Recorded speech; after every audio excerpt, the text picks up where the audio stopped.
We want to welcome you to our midweek prayer meeting Bible study here at Old Pass Bible Baptist Church in Peachland, North Carolina. And again, we want to give a special thanks to the members who are listening this evening to the service out in the parking lot. And we're doing a little trial run tonight. We got some rain over here, so we couldn't get the speakers all the way out, but I believe they'll be able to hear us okay. But we really appreciate them just taking the time to come out and be a part of the service out there. We're just trying to offer the members an opportunity to be able to be a part of the services here while we're limited in how many we can have inside the auditorium. And we surely want to thank the few that we've got inside the service tonight also. We've got 10 in the building. We appreciate them coming out to take part of the service and help this live stream go forth, and then also provide the songs that we want to sing tonight for the glory and honor of Jesus Christ. And they also help me just looking out, it helps me to just look out and see some people in the auditorium. They help support me along, and I really appreciate them. Well, Lord will, this coming Sunday is Easter, and it's the time that we do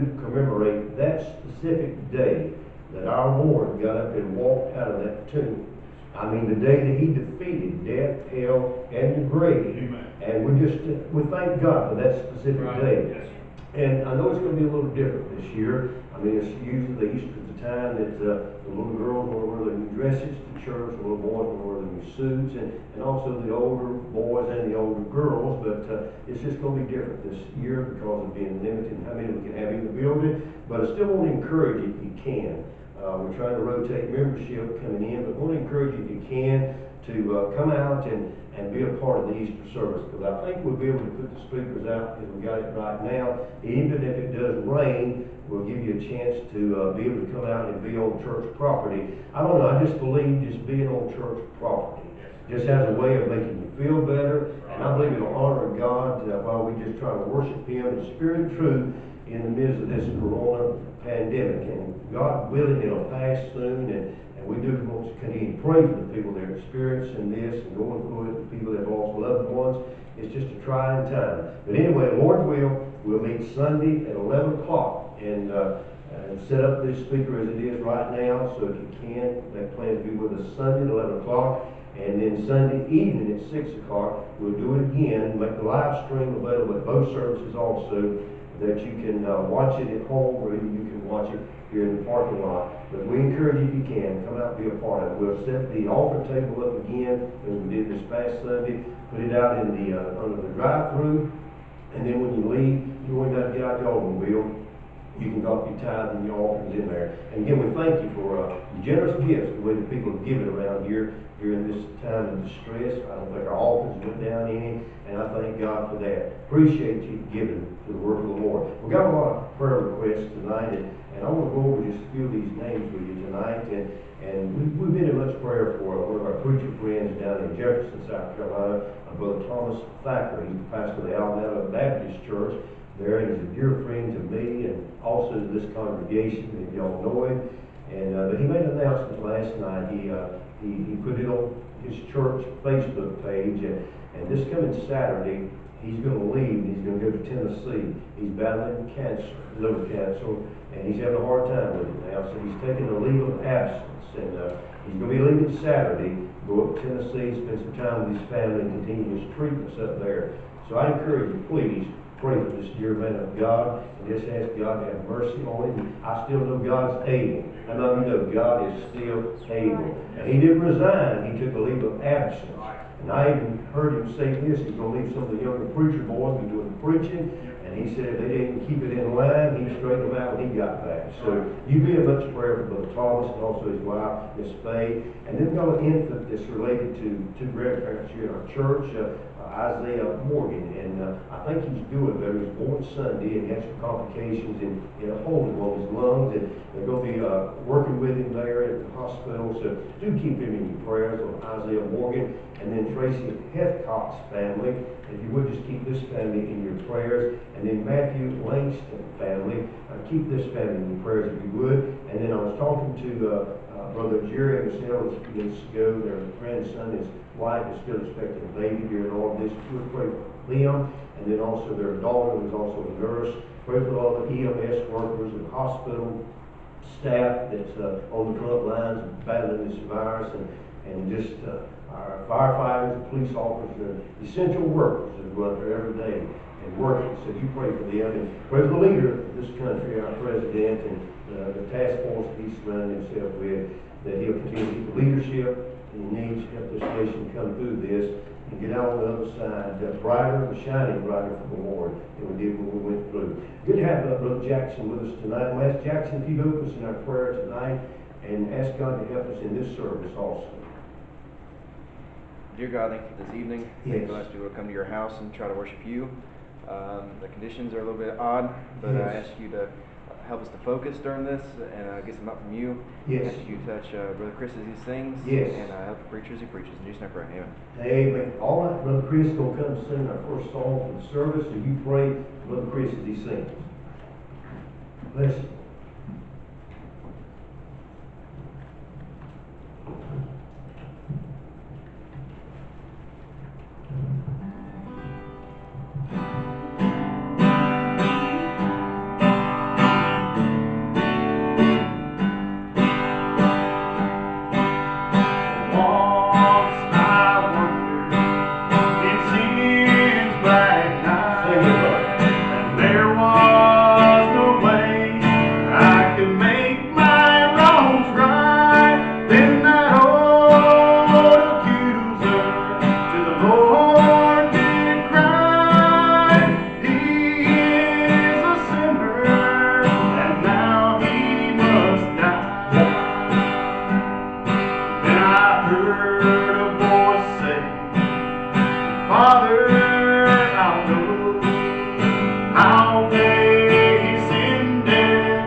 Jackson, Miss Tara, they're going to sing too, and then we're going to get into the Word of the Lord. I really appreciate y'all coming out again, sharing your talents in the service. Really appreciate it. So you pray for these two as they sing tonight. And ask God to help. Help them, please. Amen. Amen. Amen. Bless you.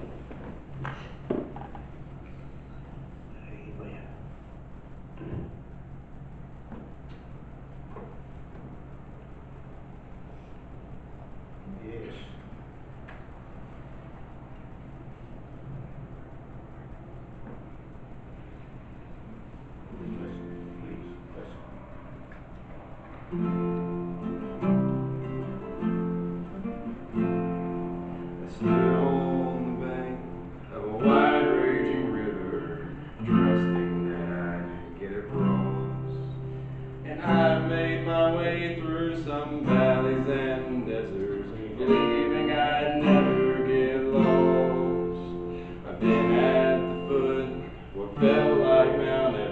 knowing I'd have the strength for the climb.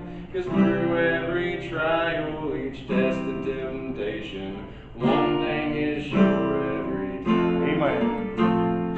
Over and over again and again, God is faithful. Amen. Yep. Over and over again and again through it all, He's made me able to stand and survive, to come through alive when it sure looked like I couldn't win.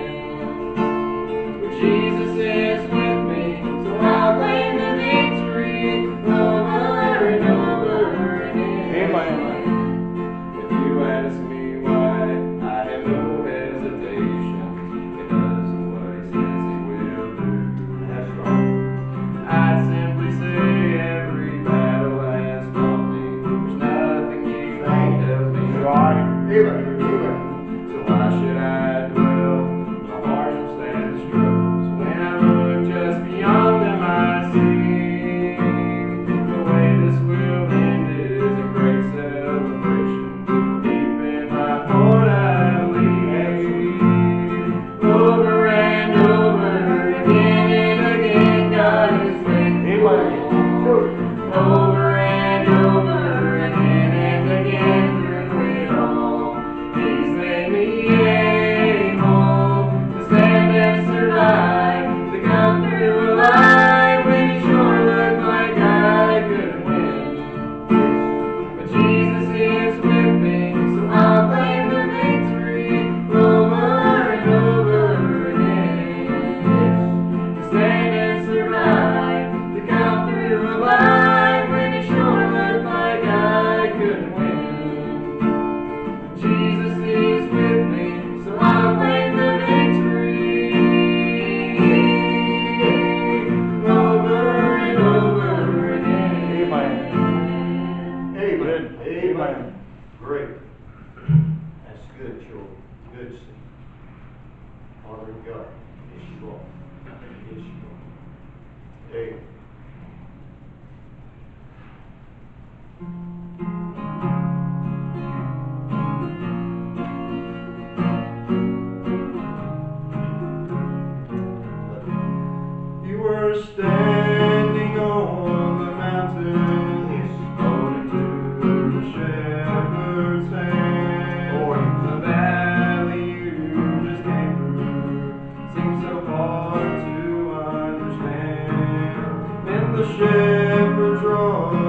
it. I really do. Thank you, children. Appreciate that. Appreciate it a whole lot. Surely do. You got some amens from the horns out there too. That's great. That's great.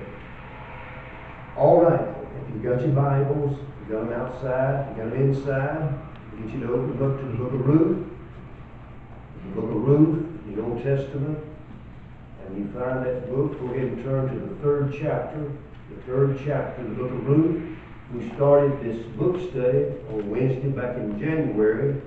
And I just felt compelled just to stay right with it. So those who are following along at home, and those that are following along in the auditorium, and those that are following along outside in the parking lot can just stay up to speed on this book study. I tell you, I found out that God's just got a way of getting you to the right verse and speaking the right word to the right person at the right time. Yes, sir.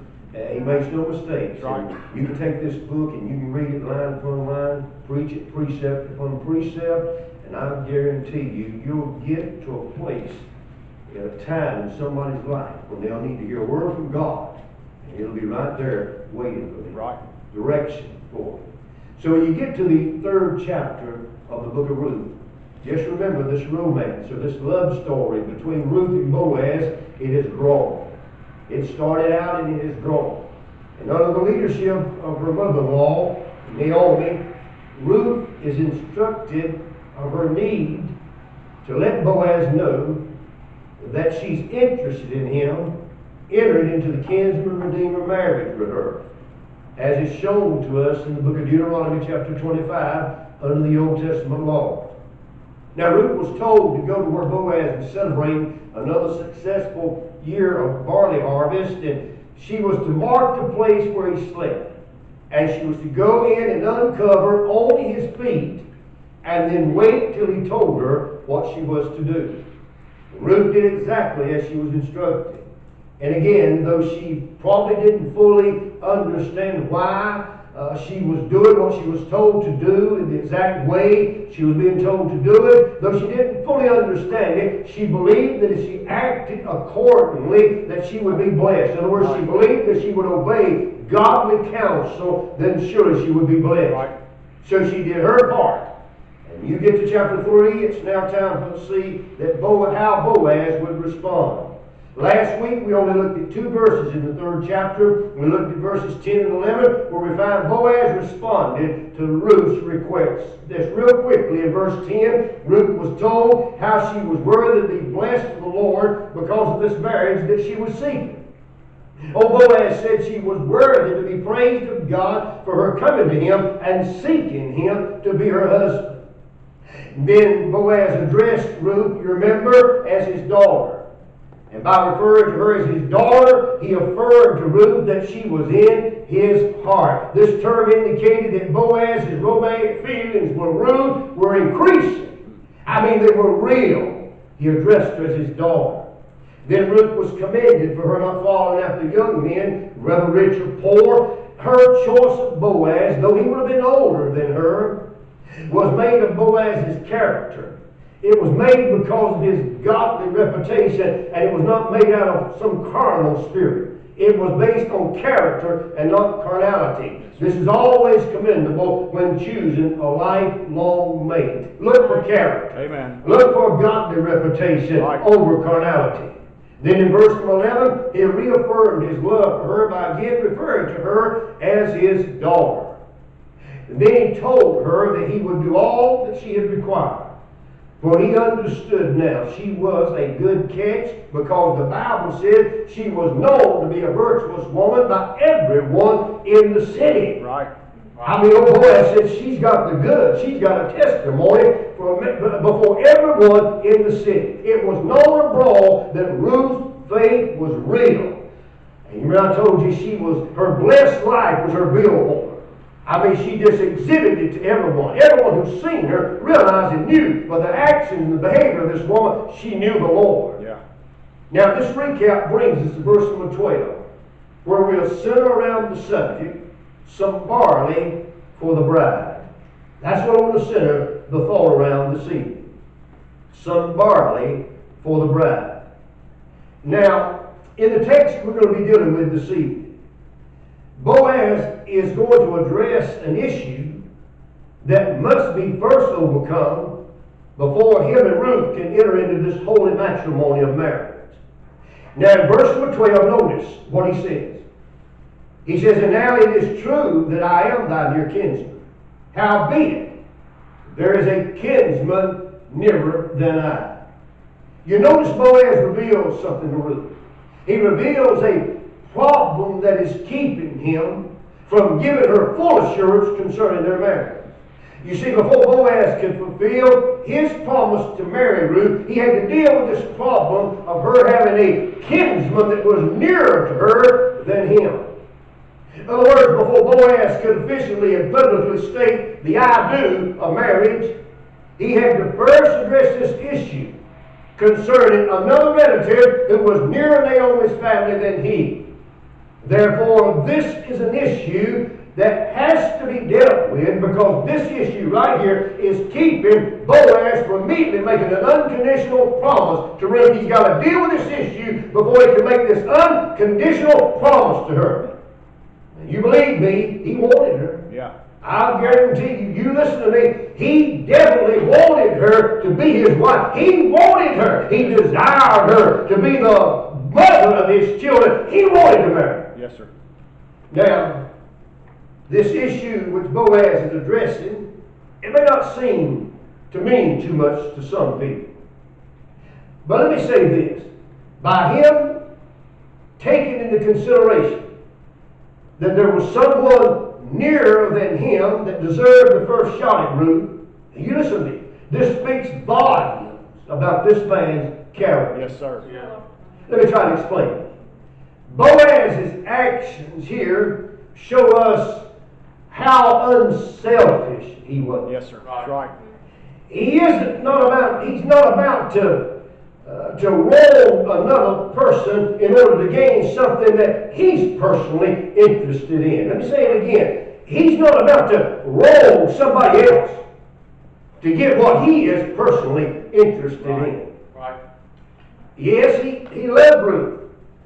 And yes, he wanted her to be his wife. But he knew there was another kinsman who had first claim on her. So here's what he tells Ruth. Though he's a near kinsman, there's another nearer than him. Now let me say this.